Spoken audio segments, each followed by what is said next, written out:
সারা বাংলাদেশের মানুষ যেভাবে আনন্দ উৎসাহে পয়লা বৈশাখ পালন করছে, ঠিক তেমনি গাজীপুরের অপমার জনসাধারণ এই দিবসটি পালন করছে। আমরা আজকে সকালে র্যালি করলাম এবং হাজার হাজার লক্ষ লক্ষ মানুষ আমাদের এখানে মেলায় হাজির হয়েছে।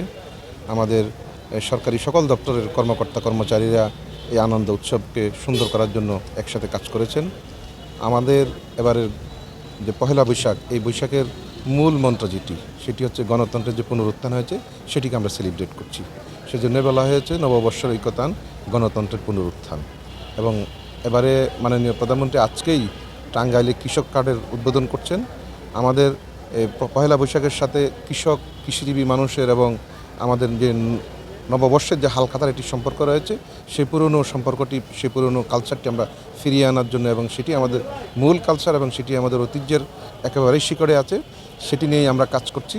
এবং আশা করি সাধারণ জনগণ এবং অপমার জনগণ এটিকে গ্রহণ করেছে এবং এর মাধ্যমেই আবার নতুন করে আমরা সেই গণতন্ত্রের পুনরুত্থানের পথে যাত্রা শুরু করব।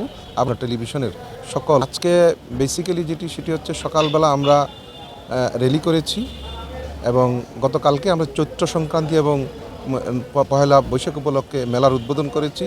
এবং আমরা বিভিন্ন জায়গা আপনারা দেখেছেন, ছোট ছোট করে আমরা পান্তা বা আমাদের যে ভর্তা ভাজি এসব কিছু দিয়ে খাবার দাবার করা, উৎসাহ করা, উদ্দীপনার মাধ্যমে সেগুলো পালন করা, সেগুলো চলছে।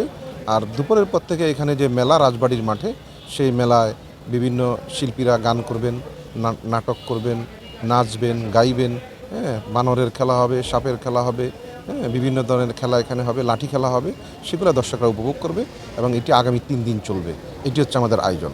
গাজীপুরে একেবারেই সাধারণ মানুষ যারা এদেশের বাংলাদেশি সংস্কৃতি সেটি যাতে আমরা সুন্দরভাবে পালন করতে পারি, সেজন্য সবাই সচেষ্ট হবেন। এবং এই দিবসে সকলের প্রতি আবেদন সেটি হচ্ছে আমরা এটি মাদকমুক্ত, সন্ত্রাসমুক্ত, উন্নত গাজীপুর করতে চাই, সেখানে সবাই সহায়তা করবেন।